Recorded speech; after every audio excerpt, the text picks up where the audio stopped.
सम्पूर्णलाई नमस्कार। यस Pandey million YouTube च्यानलमा यहाँहरूलाई स्वागत छ। मैले आज तपाईहरुलाई यस च्यानलको माध्यमबाट बीबीएस थर्ड इयरको अनुभूति च्याप्टर 3 अनुभूति प्रिस्क्रिप्सन को बारेमा क्लास दिन गइरहेको छु। कृपया राम्रोसँग हेर्दिनु होला, सुनिदिनु होला। अब सुरुमा जान्न पर्यो हैन, अब अनुभूति भनेको के हो नै जान्न पर्यो हैन, अनुभूतिको परिभाषा जान्न पर्यो। अनुभूति भनेको के हो भन्दा व्यक्तिले ज्ञानेन्द्रियहरू मार्फत वातावरणबाट सूचना प्राप्त गर्ने तथा दिमागी प्रक्रियाबाट आफ्नो धारणा निर्माण गर्ने प्रक्रियालाई अनुभूति भनिन्छ। यो ठ्याक्क अनुभूतिको परिभाषा भयो हैन। अब वातावरणबाट सूचना प्राप्त गर्ने भन्ने कुरा, अब कहाँबाट सूचना प्राप्त गर्छ त नि? अब व्यक्तिले बसोबास गरेको स्थानीय वातावरणबाट व्यक्तिले असंख्य सूचनाहरू प्राप्त गर्छ। प्राप्त सूचनालाई आफ्नो मस्तिष्कमा लैजान्छ र दिमागी प्रक्रियाबाट कुनै पनि विषयवस्तुमा उसले आफ्नो धारणा विकास गर्छ। यही प्रक्रियालाई पनि अनुभूति भनिन्छ। संक्षेपमा भनेको चाहिँ व्यक्तिले वातावरणबाट सूचना ग्रहण गर्ने प्रक्रियालाई पनि अनुभूति भनिन्छ हैन। अनुभूति एक मानसिक प्रक्रिया, मेन्टल प्रोसेस पनि हो। अनुभूति अन्तर्गत 5 वटा ज्ञानेन्द्रियहरू मार्फत व्यक्तिले आफ्नो स्थानीय वातावरणबाट सूचना ग्रहण गर्दछ, जसलाई विभिन्न नसा मार्फत आफ्नो मस्तिष्कमा पुर्याउँछ। त्यसपछि उसले मानसिक रूपमा अध्ययन विश्लेषण गर्दछ र निश्चित व्यवहारात्मक प्रतिक्रिया जनाउँदछ। व्यक्तिको यस्तो आन्तरिक विचारधारालाई पनि अनुभूति भनिन्छ। कुनै पनि व्यक्तिलाई स्थानीय वातावरणले घेरेर राखेको हुन्छ। वातावरणबाट प्राप्त सूचनालाई व्यक्तिले आफ्नै ढङ्गबाट बुझ्ने प्रयास गर्दछ र व्याख्या पनि गर्दछ। त्यसबाट व्यक्तिले कुनै पनि विषयवस्तुप्रति निश्चित अनुभूति विकास गर्दछ। सबै व्यक्तिहरूले आफ्नो आफ्नो ढङ्गबाट व्याख्या गर्ने भएकोले कुनै एक विषयवस्तुमा पनि व्यक्ति पछि फरक फरक अनुभूति हुन्छ। व्यक्तिगत भिन्नताको कारण उनीहरूको अनुभूतिमा पनि विविधता आउँछ। अनुभूतिले व्यक्तिको व्यवहारमा प्रत्यक्ष प्रभाव पनि पारेको हुन्छ। यसर्थ अनुभूतिलाई मानव व्यवहारको एक निर्णायक तत्त्व पनि मान्न सकिन्छ। अनुभूतिको विशेषताहरूमा चाहिँ के भन्न सकिन्छ भन्दा अनुभूति दिमागी प्रक्रिया हो। अनुभूतिले मनोवैज्ञानिक ढङ्गबाट वातावरणको व्याख्या गर्दछ। अनुभूति मानव व्यवहारको आधार हो। अनुभूति भनेको व्यक्तिपछि फरक फरक हुन्छ। अनुभूतिलाई शिक्षा र तालिमबाट आवश्यकता अनुसार विकास गर्न सकिन्छ। अनुभूतिले व्यक्तित्व तथा उत्प्रेरणामा प्रभाव पार्दछ। अनुभूति सधैँ वास्तविकतामा आधारित हुँदैन। यति कुराबाट नि के बुझ्नु पर्यो भन्दा सुरुमा त अनुभूति भनेको के हो जान्न पर्यो, अनुभूतिको परिभाषा जान्न पर्यो हैन।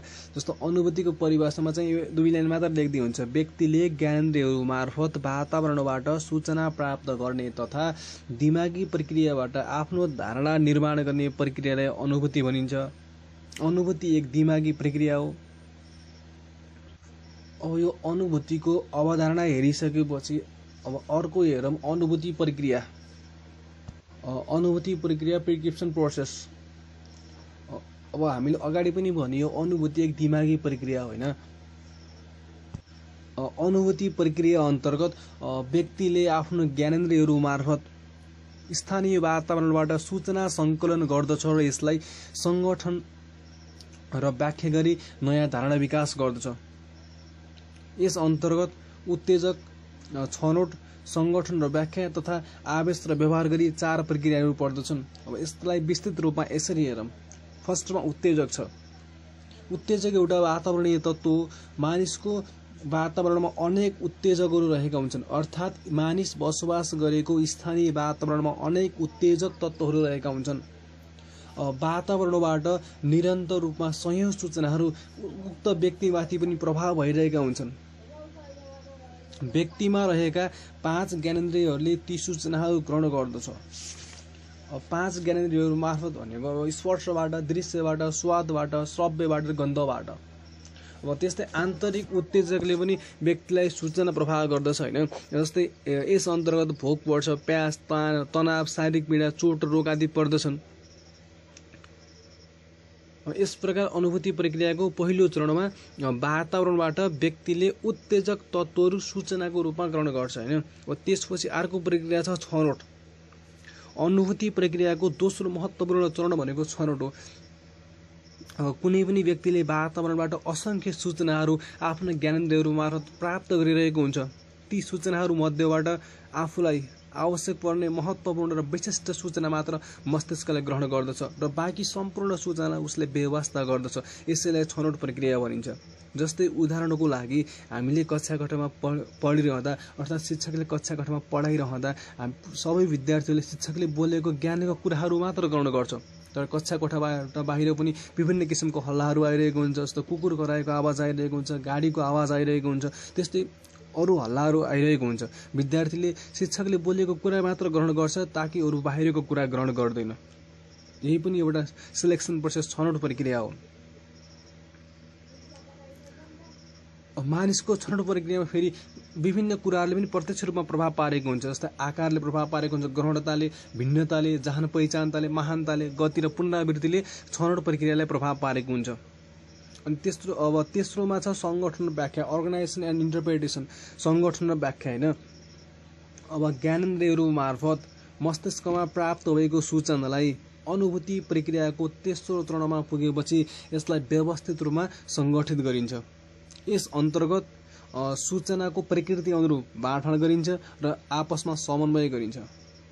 त्यसपछि उक्त सूचनालाई व्यक्ति आफैले विश्लेषण गर्दछ र के ठिक के बेठिक छुट्याउँछ। अनुभूति भनेको पनि व्यक्तिगत नितान्त प्रक्रिया हो। यसर्थ समान वातावरणबाट पनि फरक फरक मानिसले भिन्दै प्रकारको अनुभूति निर्माण गर्दछ। सूचनाको संगठन तथा व्याख्या प्रक्रियामा व्यक्तिको निम्न व्यक्तिगत गुणहरूले प्रत्यक्ष प्रभाव पारेको हुन्छ। जस्तो आवश्यकताले प्रभाव पार्छ, अभिरुचिले प्रभाव पारेको हुन्छ, मूल्य र विश्वासले प्रभाव पारेको हुन्छ भने अर्को धारणाले पनि त्यत्तिकै रूपमा प्रभाव पारेको हुन्छ।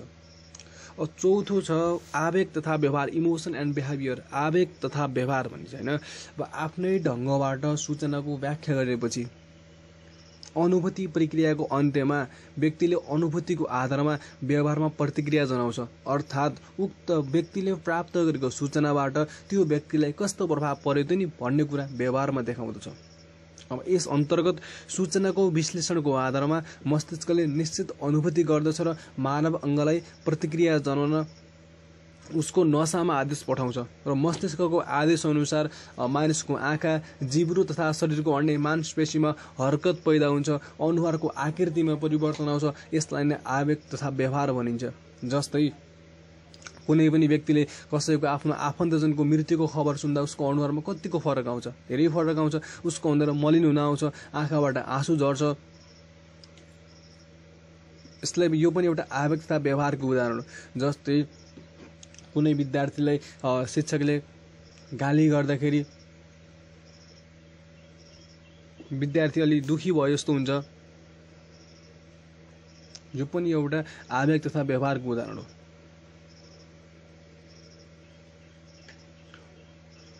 अब अनुभूतिको आवेग तथा व्यवहारको रूपमा व्यक्तिले दुई प्रकारको प्रतिक्रिया देखाउँछ। एउटा खुल्ला वा लुकाएको प्रतिक्रिया होइन, अर्को चाहिँ सकारात्मक र नकारात्मक प्रतिक्रिया देखाउँछ। खुल्ला वा लुकाएको प्रतिक्रिया भनेको के हो भन्दा शारीरिक रूपमा देखाउने हावभाव वा बोलीलाई अनुभूतिको खुल्ला प्रक्रिया भनिन्छ होइन। व्यक्तिले मनमा मात्र प्रतिक्रिया सीमित राख्छ भने यसलाई लुकाएको प्रतिक्रिया भनिन्छ। लुकाएको प्रतिक्रिया चाहिँ अरू व्यक्तिले अथवा सेकेन्ड पर्सनले तत्काल थाहा पाउन सक्दैन। अर्को भयो सकारात्मक र नकारात्मक प्रतिक्रिया भनेको पोजिटिभ र नेगेटिभ रेस्पोन्स भनेको कुनै सूचनाको विश्लेषणले व्यक्तिलाई सुख र आनन्दको आभास दिन्छ भने यसले उसको चाहना र अभिरुचिसँग मेल खान्छ भने व्यक्तिले सकारात्मक प्रतिक्रिया देखाउँछ। भने व्यक्तिको इच्छा र चाहना विपरीत सूचनाप्रति उसले नकारात्मक प्रतिक्रिया देखाउँछ भने उसलाई नकारात्मक प्रतिक्रिया भनिन्छ। जस्तै नकारात्मक प्रतिक्रियामा चाहिँ रिसाउने, नबोल्ने, द्वन्द्वमा संलग्न हुने आदि कुराहरू देखाउँदछ। यो भयो अनुभूति प्रक्रिया पनि हेऱ्यो होइन। अब त्यसपछि के छ भन्दा अनुभूतिमा प्रभाव पार्ने तत्त्वहरूको बारेमा जानकारी लिखौँ होइन। अब अनुभूतिमा प्रभाव पार्ने तत्त्वहरू के छन् त भन्दा यो त इक्जाममा पनि आउने क्वेसन हो। अनुभूतिमा प्रभाव पार्ने तत्त्वहरू, फ्याक्टर्स एफेक्टिङ प्रेस्क्रिप्सन। अनुभूतिमा प्रभाव पार्ने तत्त्वहरू कुनै पनि व्यक्तिमा अनुभूति निर्माण हुनु एक जटिल र गहन प्रक्रिया हो। अनुभूति निर्माण हुँदा अनेक तत्त्वहरूले प्रभाव पार्दछ। जस्तो व्यक्ति कुन वातावरणमा कस्तो प्रकारको वातावरणमा बसोबास गरेको छ, उसको पारिवारिक पृष्ठभूमि कस्तो छ भन्ने कुराले पनि अनुभूतिमा प्रभाव पारेको हुन्छ। उसको रुचि के छ, उसको आफ्नो व्यक्तिगत लक्ष्य कस्तो छ, उसको आफ्नो विगतको अनुभव कस्तो छ, उसले के कुराको अपेक्षा गरेको छ, यस्ता कुराहरूले पनि व्यक्तिको अनुभूति निर्माणमा प्रभाव पार्दछ हैन। एकै वातावरणमा पनि भिन्न भिन्न व्यक्तिले फरक फरक अनुभूति गर्दछ। भिन्न भिन्न समय परिस्थितिमा एकै व्यक्तिले समेत एकै वातावरणबाट फरक फरक अनुभूति निर्माण गर्दछ। यस प्रकार अनुभूति प्रक्रियामा धेरै तत्त्वहरूले प्रत्यक्ष वा अप्रत्यक्ष रूपमा प्रभाव पार्दछ। अनुभूतिमा प्रभाव पार्ने तत्त्वहरूलाई 3 भागमा विभाजन गरेर अध्ययन गर्न सकिन्छ। 1 नम्बरमा छ अनुभूतिकर्ताको तत्त्वहरू हैन, अर्को छ लक्ष्यजन्य तत्त्वहरू र तेस्रो छ अवस्थाजन्य तत्त्वहरू। अब अनुभूतिकर्ताको तत्त्वहरूमा के पर्दछन् भन्दा व्यक्तिको अनुभूतिमा अनुभूतिकर्ताको व्यक्तिगत गुणले प्रत्यक्ष प्रभाव पार्दछ। यस अन्तर्गत निम्न तत्त्वहरू पर्दछन्। व्यक्तिको दृष्टिकोण पर्दछ हैन, लक्ष्य पर्छ, रुचि, अनुभव र अपेक्षा पर्दछ। अर्को छ लक्ष्यजन्य तत्त्वहरू। लक्ष्यजन्य तत्त्वहरूमा नवीनता, गति, आकार, आवाज, पृष्ठभूमि, निकटता, समानता पर्दछन् भने अवस्थाजन्य तत्त्वहरूमा समय, कार्य अवस्था र सामाजिक व्यवस्था पर्दछ। यी भयो अनुभूतिमा प्रभाव पार्ने तत्त्वहरू। अनुभूतिमा प्रभाव पार्ने तत्त्वहरूलाई 3 भागमा विभाजन गरेर अध्ययन गर्न सकिँदो रहेछ। 1 नम्बरमा अनुभूतिकर्ताको तत्त्वहरू, 2 नम्बरमा लक्ष्यजन्य तत्त्वहरू र 3 नम्बरमा अवस्थाजन्य तत्त्वहरू। अनुभूतिकर्ताको तत्त्वमा के पर्छ भने दृष्टिकोण पर्छ हैन। दृष्टिकोणको कुरा त हामीले अगाडिको च्याप्टरमा मजाले एकदम राम्रोसँग पढेछौँ हैन। अर्को छ लक्ष्य छ। कुनै पनि व्यक्तिको आफ्नो व्यक्तिगत लक्ष्यले पनि उसको अनुभूतिमा प्रभाव पार्दछ। जस्तो उदाहरणको लागि एकदमै बिरामी परेको मानिसले उपचारलाई पहिलो प्राथमिकता दिन्छ हैन। अर्को छ रुचि। मानिसहरूको आफ्नो रुचि भिन्न भिन्न किसिमको हुन्छ। मानिसहरूबीच व्यक्तिगत अभिरुचिमा भिन्नता रहेको हुन्छ। यसले गर्दा एकै वातावरणमा पनि व्यक्तिले फरक फरक सूचना प्राप्त गर्दछ र आफ्नै तरिकाले फरक फरक अनुभूति निर्माण गर्दछ। अर्को छ अनुभव। सबै व्यक्तिको विगतको अनुभव एकै किसिमको हुँदैन। व्यक्ति पछि उसको अनुभव पनि फरक फरक हुन्छ। अब त्यस्तै अनुभवले कुनै कुरा छिटो छिटो ढङ्गबाट सिक्नको लागि सहयोग गर्छ। अर्को छ अपेक्षा हैन। व्यक्तिको अपेक्षाले पनि अनुभूतिलाई प्रत्यक्ष प्रभाव पार्छ। लगभग मानिसहरू आफ्नो आशा र अपेक्षा अनुरूप परिणाम चाहन्छन्। उदाहरणको लागि विद्यार्थीले मार्कसिट पाउनेछ उसले प्राप्ताङ्क हेर्ने गर्छ भने उक्त मार्कसिट जस्तो प्रेस सञ्चालकले पायो भने छपाएर कागजको गुण हेर्न थाल्दछ हैन। अर्को भयो लक्ष्यजन्य तत्त्वहरू, फ्याक्टर्स इन टार्गेट। लक्ष्यजन्य तत्त्वहरूमा नवीनता पर्यो हैन। साधारणतया नौलो तथा अलग्गै पहिचान भएको वस्तुले मानिसलाई बढी आकर्षित गर्दछ। यो हामी सबैले थाहा भएकै कुरो। हामी पनि एकदम नयाँ र नौलो वस्तु देख्यौँ भने चाँडै नै आकर्षित भइन्छ हैन। अर्को छ गति। स्थिर वस्तुले भन्दा गतिमान वस्तुले पनि मानिसको ध्यान आकर्षण गर्दछ। जस्तै चित्रले भन्दा चलचित्रले व्यक्तिलाई बढी प्रभाव पार्छ हैन। वा आकार, वस्तुको आकार जति ठुलो हुन्छ त्यति नै मात्रामा त्यो बढी प्रभावकारी हुँदै जान्छ। त्यस्तै आवाज छ। जति ठुलो आवाज आउँछ त्यसले अनुभूतिमा त्यति नै बढी प्रभाव पार्छ। जस्तै बम विस्फोटले सबैको ध्यान आकर्षण गर्दछ। अनि अर्को भयो पृष्ठभूमि। कुनै वस्तु वा निशाना एक्लै अवलोकन हुँदैन हैन। उक्त वस्तुको सेरफेरो वा पृष्ठभूमि समेत एकैसाथ अवलोकन गरिन्छ। ज्यादै फरक रङ र प्रकाश भएको पृष्ठभूमिमा वस्तु अवलोकन गर्दा ज्यादा फरक पर्दछ, त्यो बढी प्रभावकारी हुन्छ। जस्तै व्हाइट बोर्डमा ब्ल्याक मार्कर पेनले लेखेको लेखाइ बढी प्रभावकारी हुन्छ हैन। निकटता।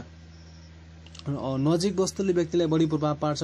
यस्तै धेरै सामानहरू हैन सँगसँगै राखिएका छन् भने व्यक्तिले त्यसलाई एकै वस्तुको रूपमा देख्छ। अर्को समानता छ। गुणमा समानता रहेका सबैले एकै प्रकारको रूपमा देखिन्छ। जस्तै कक्षामा बहुसंख्यक विद्यार्थीले हल्ला गर्छन् भने सबै विद्यार्थीहरूलाई शिक्षकले गाली गर्छ हैन। यसमा हल्ला नगर्ने विद्यार्थी पनि पढ्ने भयो। अर्को भयो अवस्थाजन्य तत्त्वहरू। अवस्थाजन्य तत्त्वमा समय पर्यो, कार्य व्यवस्था र सामाजिक व्यवस्था। समयमा फेरि उपयुक्त समयमा कुनै कार्यवस्तुमाथि व्यक्तिको राम्रो अनुभूति हुन्छ, तर अनुपयुक्त समयमा राम्रो कार्यमा पनि व्यक्तिको खराब अनुभूति हुन सक्छ। कार्य व्यवस्था छ।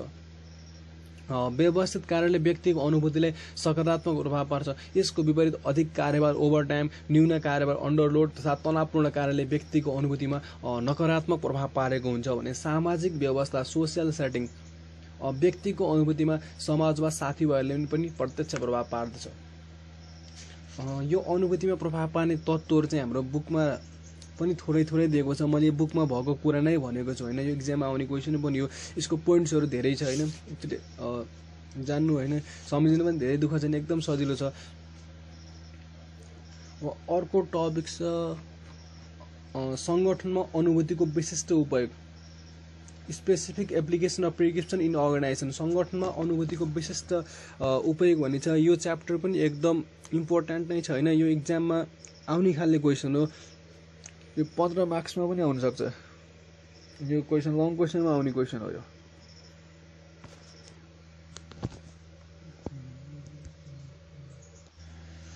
कुनै पनि सङ्गठनभित्र अनुभूतिको विशिष्ट उपयोग हुन्छ। सङ्गठनमा कार्यरत कर्मचारी र व्यवस्थापक बीच आपसमा कुराकानी गर्दा एकले अर्कोलाई जाँच गरिरहेको हुन्छ। एकले अर्कोले कसरी आफ्नो व्यवहार प्रस्तुत गर्दछ उनीहरूले हेरिरहेका हुन्छन्। कुन कर्मचारी असल छ, कुन कर्मचारी खराब छ पनि मूल्याङ्कन गरिरहेको हुन्छ। यस जाँच प्रक्रियामा अनुभूतिको विशिष्ट उपयोग हुन्छ। सङ्गठनभित्र अनुभूतिको विशिष्ट उपयोग हुने अवस्थाहरू यस प्रकार छन्। 1 नम्बरमा रोजगारी अन्तर्वार्ता, इम्प्लोयमेन्ट इन्टरभ्यू।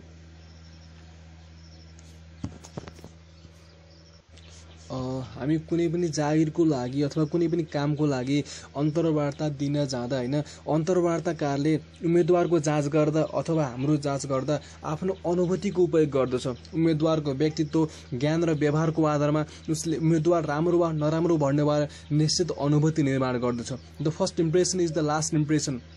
पहिलो प्रभाव नै अन्तिम प्रभाव हो भने जस्तै अन्तर्वार्ताको क्रममा अन्तर्वार्ताकारलाई उम्मेदवारले सुरुमै कस्तो प्रभाव पार्दछ सोही अनुरूप अन्तर्वार्ताकारले अनुभूति निर्माण गर्दछ। सुरुमा नै उम्मेदवारले राम्रो प्रभाव पार्न सकेमा अन्तर्वार्ताकारले उम्मेदवारको राम्रो पक्षमा बढी ध्यान दिन्छ भने यसको विपरीत अन्तर्वार्ताकारले सुरुमा नै नराम्रो प्रभाव पार्यो भने अन्तर्वार्ताको क्रममा उसले उम्मेदवारको नराम्रो पक्षमा अधिक ध्यान दिन्छ र सोही अनुरूप अन्तर्वार्ताकारले उम्मेदवारप्रति अनुभूति विकास गर्दै जान्छ। यो सङ्गठनमा अनुभूतिको विशिष्ट उपयोग हो। अब यसबाट हामीले पनि केही कुराहरू जान्न पर्यो होइन। आफ्नो व्यक्तिगत जीवनमा हामी पनि धेरै ठाउँमा इन्टरभ्यू दिन गइन्छ होइन। अब हामीले इन्टरभ्यू दिँदा के कुरा ख्याल गर्नु पर्यो त भन्दा हामीले अन्तर्वार्ताकारले हामीले पहिलो स्टेप माने अथवा सुरुमा नै उसलाई राम्रो प्रभाव पार्न पर्यो। कसरी राम्रो प्रभाव पार्न पर्यो भन्ने कुरा हामीले एकदम राम्रोसँग बुझ्न पर्यो र त्यसरी नै अन्तर्वार्ताकार समक्ष प्रस्तुत हुनु पर्यो। अन्तर्वार्ता क्रममा अन्तर्वार्ताकारले 3-4 मिनटमा नै हाम्रो बारे उसले आफ्नो अनुभूति बनाइसकेको हुन्छ र त्यस पछाडि चाहिँ हामीले जतिसुकै राम्रो प्रभाव पार्न खोजे पनि उसले हाम्रो नराम्रो पक्षमा नै ध्यान दिन्छ, उसले हाम्रो राम्रो पक्षमा ध्यान दिँदैन। यस प्रकार रोजगारी अन्तर्वार्तामा अनुभूतिको विशिष्ट उपयोग हुन्छ। अन्तर्वार्ताकारले अनुभूतिकै आधारमा कुन उम्मेदवारलाई पास गर्ने, कुन उम्मेदवारलाई हटाउने भन्ने कुराको निर्णय पनि गरिसकेको हुन्छ। अर्को छ कार्य सम्पादन अपेक्षा, पर्फर्मेन्स एक्सपेक्टेसन। कार्य सम्पादन अपेक्षा होइन, व्यवस्थापकको अनुभूतिमा कर्मचारीहरूको कार्य सम्पादन अपेक्षाले पनि प्रभाव पार्दछ। जस्तै सहायकहरूले व्यवस्थापकको अपेक्षा अनुसार उच्च कार्य गर्ने कोसिस गर्दछन् र उनीहरू उक्त कार्यमा सफल पनि हुन्छन् भने सहायकहरूप्रति व्यवस्थापकले राम्रो अनुभूति विकास गर्दछ भने यदि सहायकहरूले व्यवस्थापकको अपेक्षा अनुसार राम्रोसँग कार्य सम्पादन गर्दैन अथवा सङ्गठनात्मक लक्ष्य प्राप्तिमा सफल हुँदैन भने उसले सहायकहरूप्रति नकारात्मक अनुभूतिको विकास गर्दछ। फेरि त्यही व्यवस्थापकले चाहिँ सहायकहरूबाट सामान्य वा न्यून कार्य सम्पादनको अपेक्षा राख्छ भने सहायकहरूले उक्त काम सजिलै गरेर देखाउँछन् भने तिनै सहायकहरू फेरि उसको नजरमा राम्रो हुन्छन् र उसले उनीहरूप्रति सकारात्मक अनुभूतिको विकास गर्दछ। अर्को भयो जातीय दृष्टिकोण। कुनै पनि सङ्गठनमा विभिन्न जात जाति, धर्म, संस्कृति र परम्परा अवलम्बन अर्थात् अनुसरण गर्ने व्यक्तिहरू कार्यरत हुन्छन्। कुनै व्यक्तिको अनुभूति निर्माण हुँदा उसको जातीय पहिचानले पनि प्रत्यक्ष प्रभाव पारेको हुन्छ। हामीले कसैप्रति अनुभूति वा धारणा तर्जुमा गर्दा उसको जात, धर्म र संस्कृतिलाई समेत ध्यान दिन्छौँ।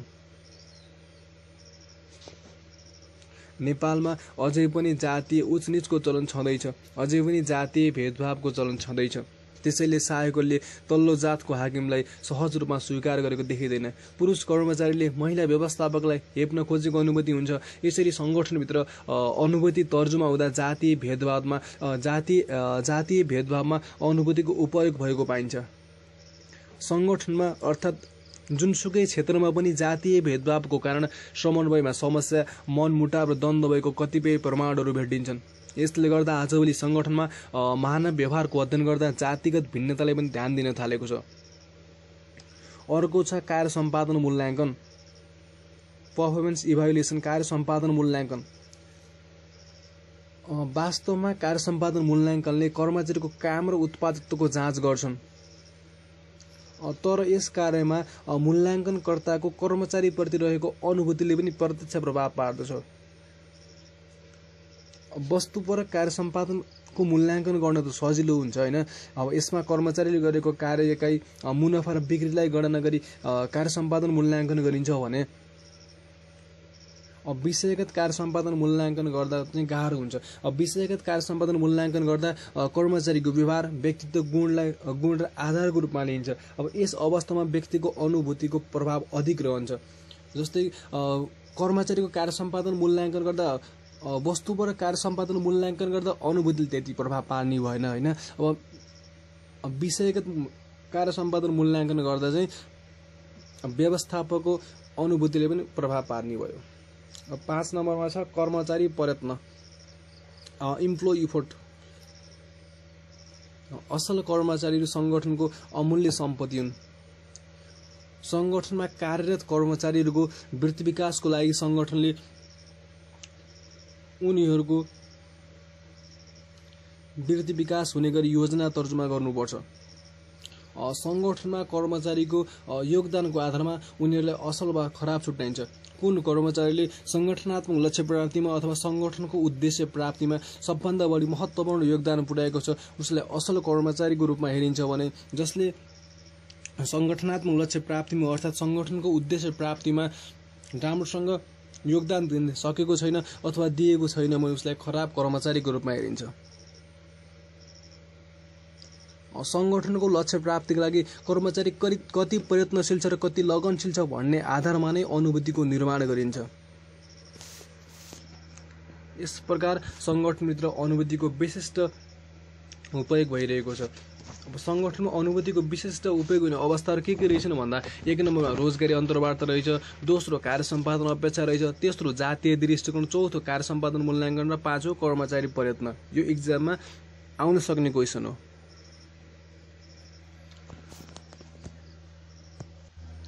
अब अर्को टपिक छ अनुभूति छनौटको सिद्धान्त।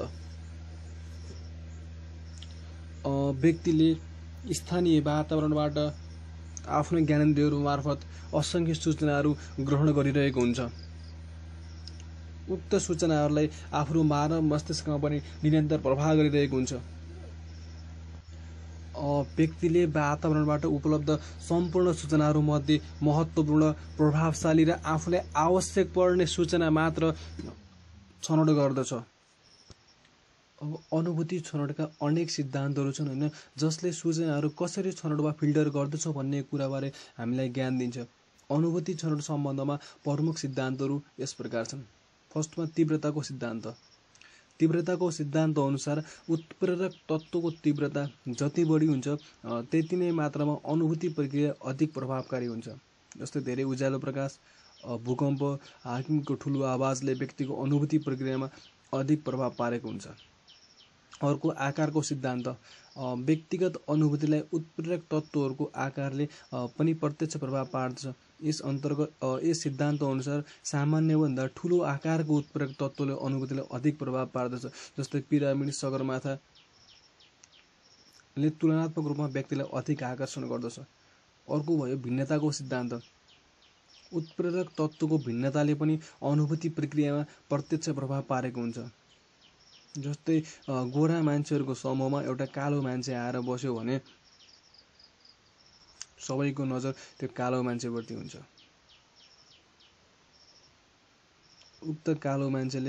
उक्त कालो मान्छेप्रति व्यक्तिको ध्यान आकर्षित हुन्छ। भिन्नताको सिद्धान्त अनुसार नै व्हाइट बोर्डमा ब्ल्याक मार्कर पेनले लेख्ने गरिन्छ। यस्तै कार्यालयमा सामान्य कार्य सम्पादन गर्ने कर्मचारीहरूको समूहमा कोही उच्च कार्य सम्पादन गर्ने कर्मचारी छ भने उक्त कर्मचारीमाथि व्यवस्थापकको अधिक ध्यान पर्ने गर्छ। जस्तै तपाईँ हाम्रो क्लासमा पनि कोही विद्यार्थी अरू विद्यार्थीभन्दा अलिकति ट्यालेन्ट छ अथवा एक्स्ट्रा ट्यालेन्ट छ भने सम्पूर्ण शिक्षकहरूको अनि सम्पूर्ण विद्यार्थीहरूको ध्यान त्यही विद्यार्थीप्रति केन्द्रित हुन्छ। अर्को छ पुनरावृत्तिको सिद्धान्त। कुनै कुरा पटक पटक दोहोरिँदा व्यक्तिमा यसको प्रभाव बढ्ने गर्छ। त्यसैले उपभोक्ताको ध्यान आकर्षण गर्ने उद्देश्यले रेडियो तथा टेलिभिजनमा एउटै विज्ञापन धेरै पटक प्रसारण गर्ने गरिन्छ। यही पुनरावृत्तिको सिद्धान्त अनुसरण गरेर नै शिक्षकहरूले आफूले पढाएको पनि महत्त्वपूर्ण कुरा पटक पटक दोहोऱ्याउने गर्दछन् ताकि त्यो कुरा विद्यार्थीको दिमागमा घुस्न सकोस् भनेर। अर्को छ गतिको सिद्धान्त। गतिले अनुभूतिले प्रभावकारी तुल्याउँछ। स्थिर वस्तुले भन्दा गतिमान वस्तुले मानिसको ध्यान आकर्षण गर्दछ। जस्तै खेलकुद पसलमा भन्दा पनि स्पोर्ट्स हाउसमा बेच्न राखिएको फुटबलले भन्दा मैदानमा खेलिरहेको फुटबलले सबैको ध्यान आकर्षण गर्दछ। अर्को छ नवीनतमको सिद्धान्त। साधारणतया नौलो र अलग पहिचान भएको वस्तुले मानिसलाई बढी आकर्षित गर्छ। जस्तै तपाईँ हामीहरू पनि कुनै पसलमा केही किन्न जाँदा बाहिरबाटै नयाँ प्रकारको वस्तु देखियो भने उसले हामीलाई चाँडो आकर्षित गर्छ र हामी त्यही पसलमा नै छिर्दछौँ।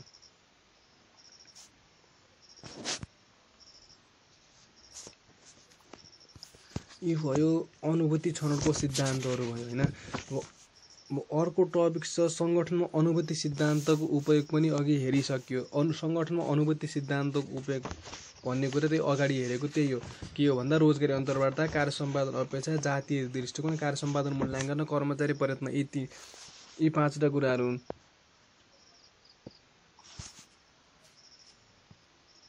त्यस्तै अर्को अनुभूतिको सिद्धान्तहरूमा चाहिँ अब छुट्टै एउटा अनुभूतिको सिद्धान्त छ, हामी त्यसलाई पढिन्छ। यो पनि इक्जाममा आउन सक्छ होइन।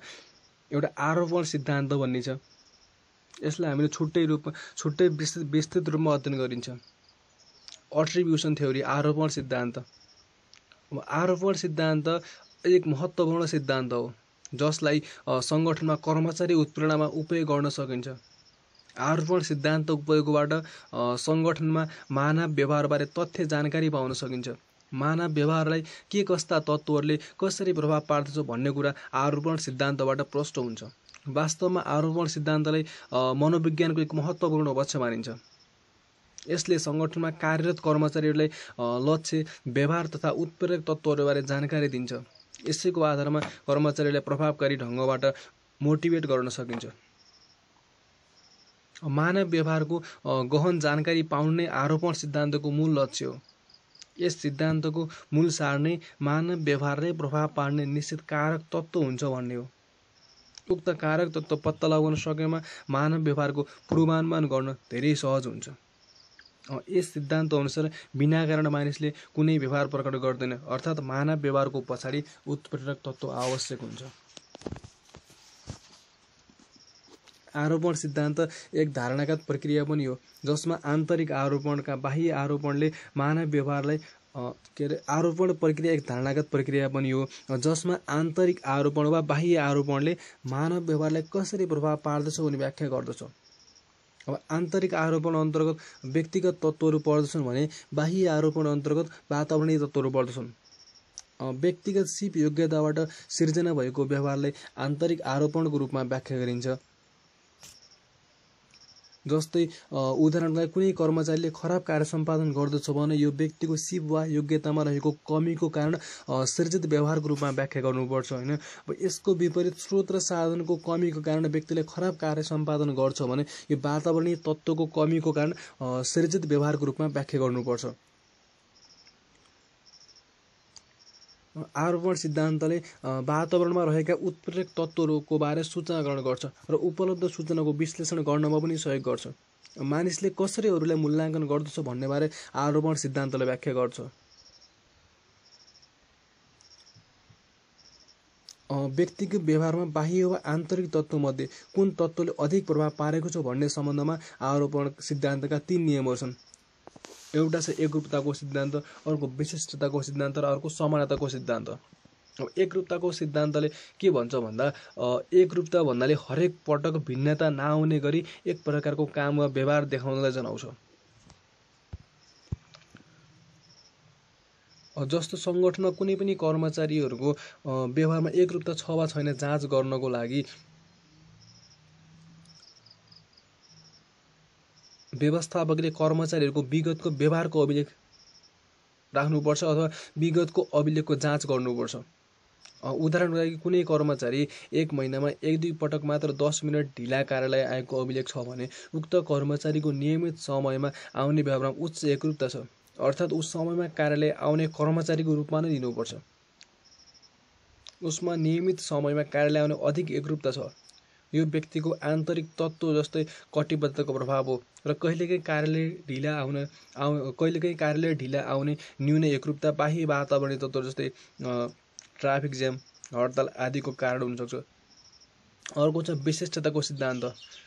विशिष्टताले अरूभन्दा भिन्न व्यवहारलाई जनाउँछ। कर्मचारीले भिन्न भिन्न कार्य अवस्थामा पनि अक्सर न्यून कार्य सम्पादन गर्दछ भने यसलाई न्यून विशिष्टताको अवस्था भनिन्छ। यसलाई व्यक्तिको आन्तरिक तत्त्वको प्रभाव भनिन्छ र यसको विपरीत कर्मचारीले कहिलेकाहीँ मात्र न्यून कार्य सम्पादन गर्दछ भने यसलाई उच्च विशिष्टता मानिन्छ। यो फेरि बाह्य आन्तरिक तत्त्वको प्रभाव मानिन्छ। अर्को छ समानताको सिद्धान्त। समानता भन्नाले सम्पूर्ण कर्मचारीले एकै प्रकारको व्यवहार प्रकट गर्नुलाई जनाउँछ। अब सबै कर्मचारीले कहिलेकाहीँ मात्र खराब कार्य सम्पादन गर्दछन् भने यस अवस्थामा खराब कार्य सम्पादनले आन्तरिक तत्त्वको प्रभाव मानिन्छ। यसको विपरीत सबै कर्मचारीहरूले खराब कार्य सम्पादन गर्छन् भने उच्च समानताको अवस्था अर्थात् कर्मचारीको खराब कार्य सम्पादनको मूल कारण बाह्य वातावरणीय तत्त्वहरू हुन् भनेर जानिन्छ। यो भयो आरोपण सिद्धान्त हैन। अब अर्को छ आरोपण गल्ती भनिन्छ, अट्रिब्युसन इरर, आरोपण गल्ती। यो सर्ट क्वेसनमा आउन सक्छ आरोपण गल्ती भनेको के हो भनेर। आरोपणको सिद्धान्तमा पनि कमी, त्रुटि वा भ्रमहरू रहेका छन् जसले आरोपणको सिद्धान्तलाई गलत साबित गरिदिएको छ। यसले आरोपणको सिद्धान्तको प्रभावकारितामा कमी ल्याउँछ। यसलाई नै आरोपणको गल्ती भनिन्छ। आरोपण सिद्धान्तका प्रमुख 2वटा गल्तीहरू छन्। एउटा आधारभूत आरोपण गल्ती, फन्डामेन्टल अट्रिब्युसन इरर, र अर्को आफ्नो अनुकूल पक्षपात, सेल्फ सल्भिङ इरर। आधारभूत आरोपण गल्ती र आफ्नो अनुकूल पक्षपात यो आरोपण गल्तीका 2वटा प्रकारहरू हुन्। अब यति कुरा हेरेपछि नि यो च्याप्टर सकिँदो रहेछ भने यति नै रहेछ यो च्याप्टरमा। च्याप्टर 3 पनि आजबाट सकियो। अब भोलिको क्लासमा चाहिँ च्याप्टर 4 लर्निङ सिकाइ भन्ने छ। भोलिको क्लासमा यो हेरिन्छ हैन। अब आजको क्लासमा केही नबुझेको कुरा छ भने चाहिँ आफ्नो कमेन्ट बक्समा कमेन्ट गर्नु होला। यदि बुझ्नु भएको छ भने आफ्नो साथीहरूलाई पनि सेयर गरिदिनु होला।